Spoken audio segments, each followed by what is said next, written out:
Good morning, good afternoon, good evening, depending on your time and depending when you're going to be seeing this video. It's your brother, your boy, courserepscorner. Like I always tell you guys, it's my corner, it's your corner, and it's our corner. I don't wanna fall in love. I just wanna have some fun, yeah. I don't wanna fall in love.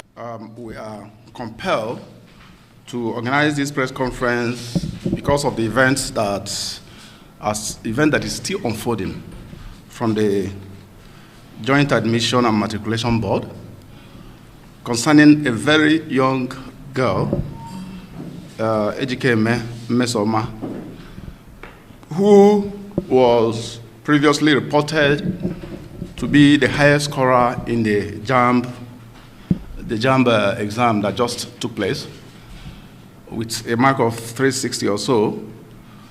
And suddenly, out of the blues, JAMB went wild in the media, attacking the young girl, destroying her reputation, violating her fundamental human rights as a child, because she's still a child. Even though she's trying to go to university, she's still a young girl, And JAMB didn't stop at that. JAMB failed a lot of critical legal tests of fair hearing.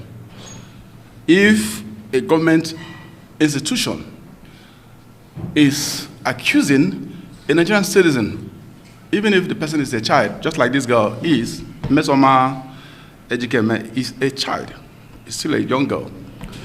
If you're going to accuse her of some kind of infraction, you need to give her fair hearing. She was never invited. None of her guardians or her parents were invited. The JAMB just sprang up in their feet and went into a frenzy of accusing the young girl of manipulating the result that she presented as her result from JAMB, and called her all kinds of names. JAMB committed a series of libels against that young girl, breached her child rights. JAMB also has rubbish any kind of name they have. They don't even have any good name. JAMB, as far as the Human Rights Association of Nigeria is concerned, JAMB is a scam. JAMB is an institution that should have been discarded a long time ago, because the processes that take place in JAMB during the exams they always hold for young stars in Nigeria every year lacks credibility, lacks integrity, lacks transparency, lacks accountability. There's nowhere, anywhere in the world where you sit for exams and you do not have recourse for a redress if you feel that you have been victimized. JAMB will just run exams for students. The next few hours, they just produce results from wherever, and you have no right of appeal. You have no way of knowing how did they score you. There's so many things that are wrong with JAMB, and JAMB has outlived its relevance and its usefulness more than 30 years back. But that JAMB is still there because Nigerian government, successive administrations have always been using JAMB as a revenue generation agency for the government, because Nigerian political elites are aware that a lot of Nigerian young people are desirous of going to universities because, funny enough, unlike what obtains in other other Western societies, even the United Kingdom, I'm talking about England, that colonized us, that gave us a lot of those the curriculum we were using in schools. We started using in schools right from the 60s up to now. I think a lot of those things we read in schools are still being inspired by a lot of things that are written in Britain. But there's no JAMB in Britain. You don't even have to write JAMB to go to universities. And by the way, why should you be writing JAMB to go to universities when, for instance, JAMB will roll out exam forms that we run into 10 tens of thousands, maybe 20,000 forms JAMB will sell to 20,000 university admission seeking Nigerian youngsters.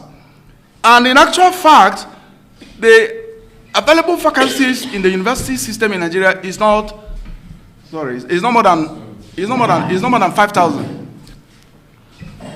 This is an organized crime that JAMB has been doing, and everybody has been keeping quiet. I don't know why people have not yet even started demonstrating against JAMB, that JAMB should be scrapped a long time ago, because it doesn't make any sense for you to sell 20,000 examination, whatever, to 20,000 students, and you have only 5,000 vacancies. Is that not 419? Well, how else do you describe 419?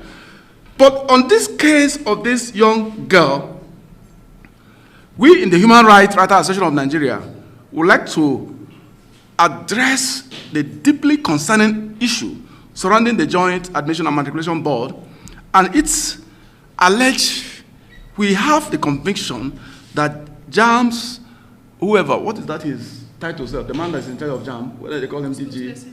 No, the person in charge of JAMB, the head of JAMB, the Islamic man that was made a JAMB head by former President Muhammad Buhari, is igbophobic.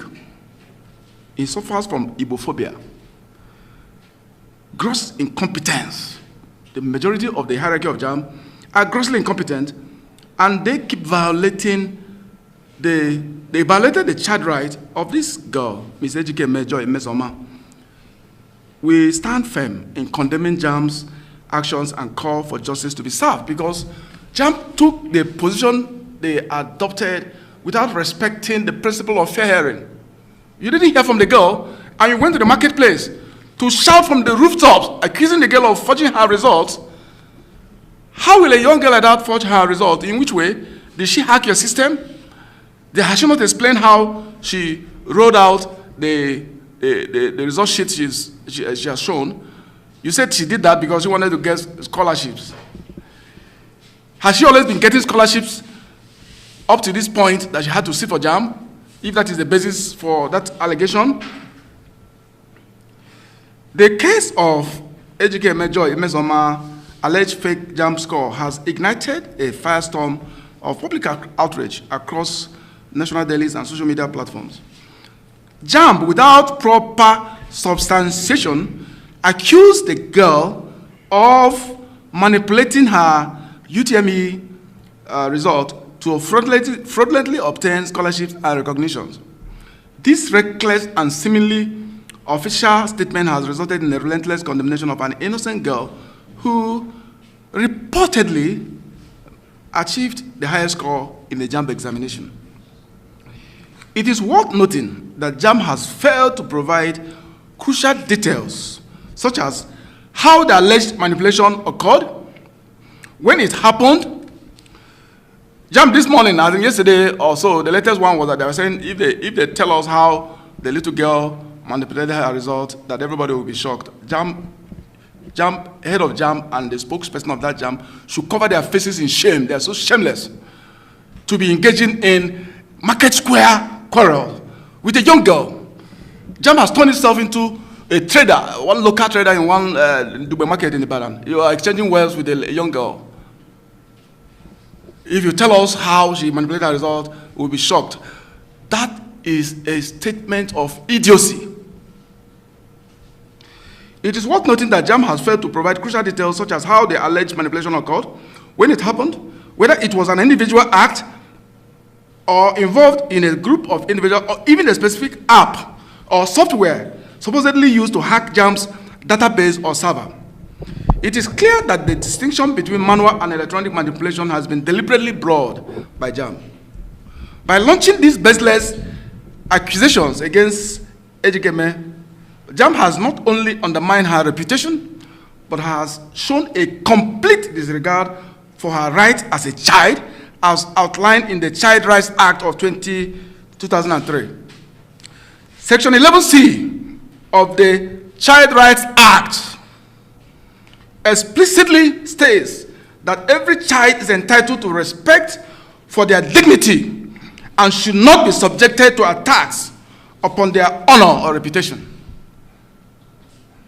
JAMB's actions have demonstrated either a gross ignorance of or contempt for Nigerian laws, particularly those protecting the rights of children and even the Nigerian Constitution.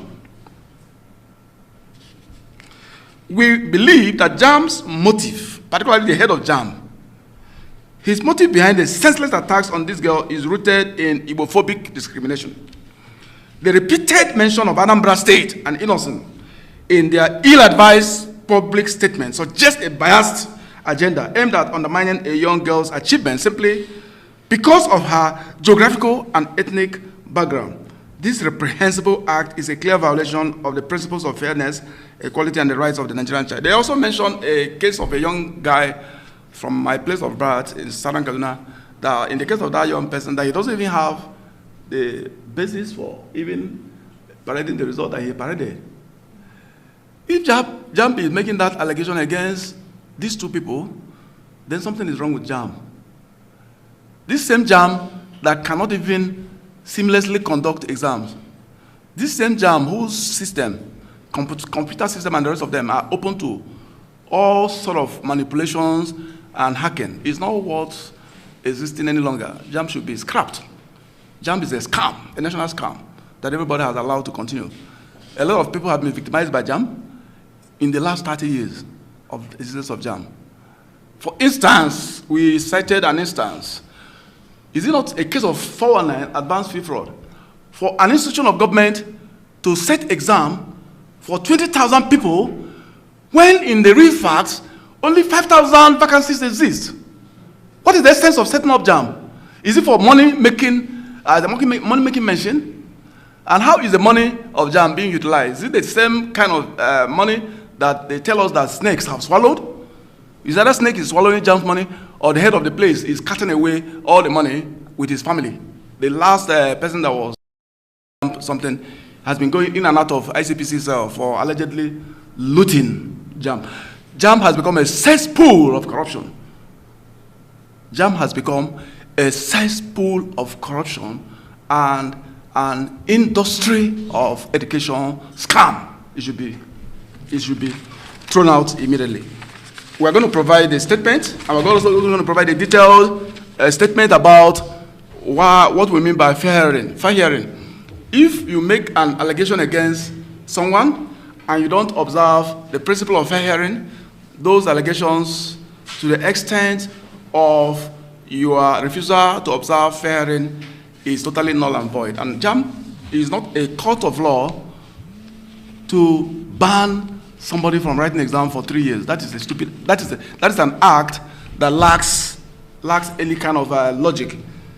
We advise the parents of MESOMA or any NGO, we shouldn't just come out and make noise and we just go back home and rest. We know that some NGOs were set up for public interest litigation. Those NGOs that have bias for public interest litigation should take up this case. But the parent of this girl should, on their own, institute a defamation suit against JAMB. There are clear evidences that JAMB has violated the constitutional norms of upholding the dignity of the human person, as provided for in Chapter 4 of the Constitution of the Federal Republic of Nigeria. And there's a clear evidence that JAMB did not observe Section 36(5) of the Constitution, which clearly spells out fair hearing. If you want to call somebody a thief, you give the person fair hearing. You don't go to AIT or Arise TV or channels, or you go to everywhere, newspapers, and say, Mr. A is a thief.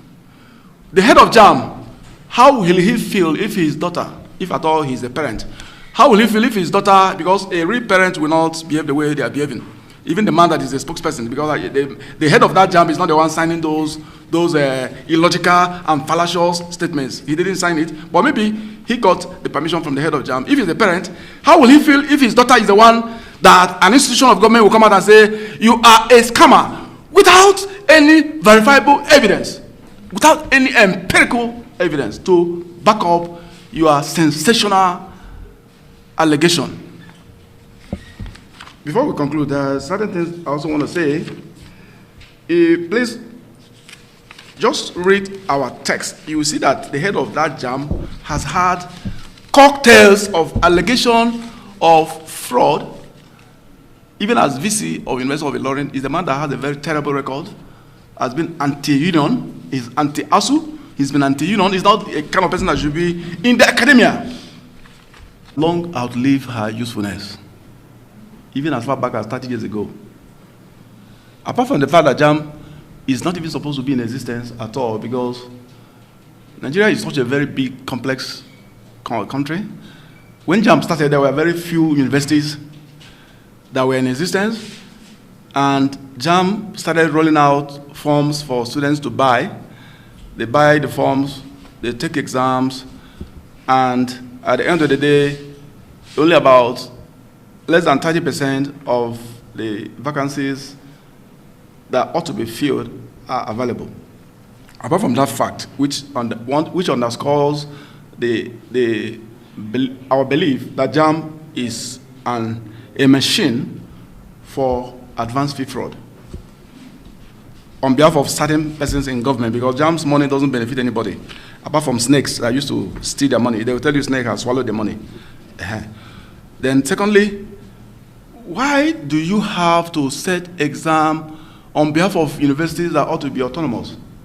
For instance, you want to set exams and you're a federal government agency and we practice federalism. Why should JAMB be the one that will set exam for people that will be admitted by the Imo State University, by Edo State University, by Kwara State University? Are we not living in a federation? What kind of federation is that, where you have a very big but empty examination body that we now authorize who we go to which school?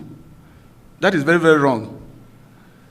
I do not think that there are more than 3. If you have 300 countries in the world, JAMB should tell us how many countries in the world still practice the same kind of system. They do the same method of selecting who will go to the university. It doesn't exist in most societies around the world, because most university systems you have all over the world are autonomous, are completely private. Private universities, you take qualifying exams that the school will set for you. That's how it should be. Most of those who even work in JAMB are not even graduates, and yet they are the ones determining who should go to university. Does it make sense? When you have a lot of people, most of them even forge their certificates. There are a lot of certificate forgers inside JAMB. There are assistant directors and the rest of them in JAMB. If you take a very analytic view of who is who in that JAMB, you'll find a lot of certificate forgers that are there. And yet they are the ones that are determining who goes to universities. So JAMB has outlived her usefulness a long time ago. And importantly, there's nowhere in the world where exams are set and those students who are being examined do not have the right to seek redress if they feel that their rights have been violated. If I write exam, I told you, let me give you an instance. I don't want to use myself as an instance. Let's not be like it's a personal issue. But I have a lot of experiences from people around me, people that you know that are ordinarily, they are stars in different fields. There are people who have made distinctions in mathematics and other courses, that when they write JAMB will turn out with a result of 45 out of 100. And you do not have a way, there's nowhere within JAMB, I don't know if they have started it, because it's been long I got disconnected from JAMB. JAMB, I don't think that JAMB has a system whereby if you feel that the result they are showing you does not reflect what you have in your brain or what you have given out, whether you can ask, demand that you see your result, how it was marked. What is the marking scheme? JAMB doesn't have that. They should publicize their marking schemes. In fact, for all, we don't even believe that they should exist any longer. But since the system in Nigeria is a system that encourages 419, Nigerian political system incubates, harvests, and dine and wine with 419, advanced fee fraud. It's only how they can oppress the masses. The only policies they're churning out is how they can steal more money from people who do not even get anything from the government. You take the so-called subsidy that does not even exist anywhere, petrol subsidy that doesn't exist, that is just money that is brought from NNPC revenue and shared among themselves. They call it subsidy.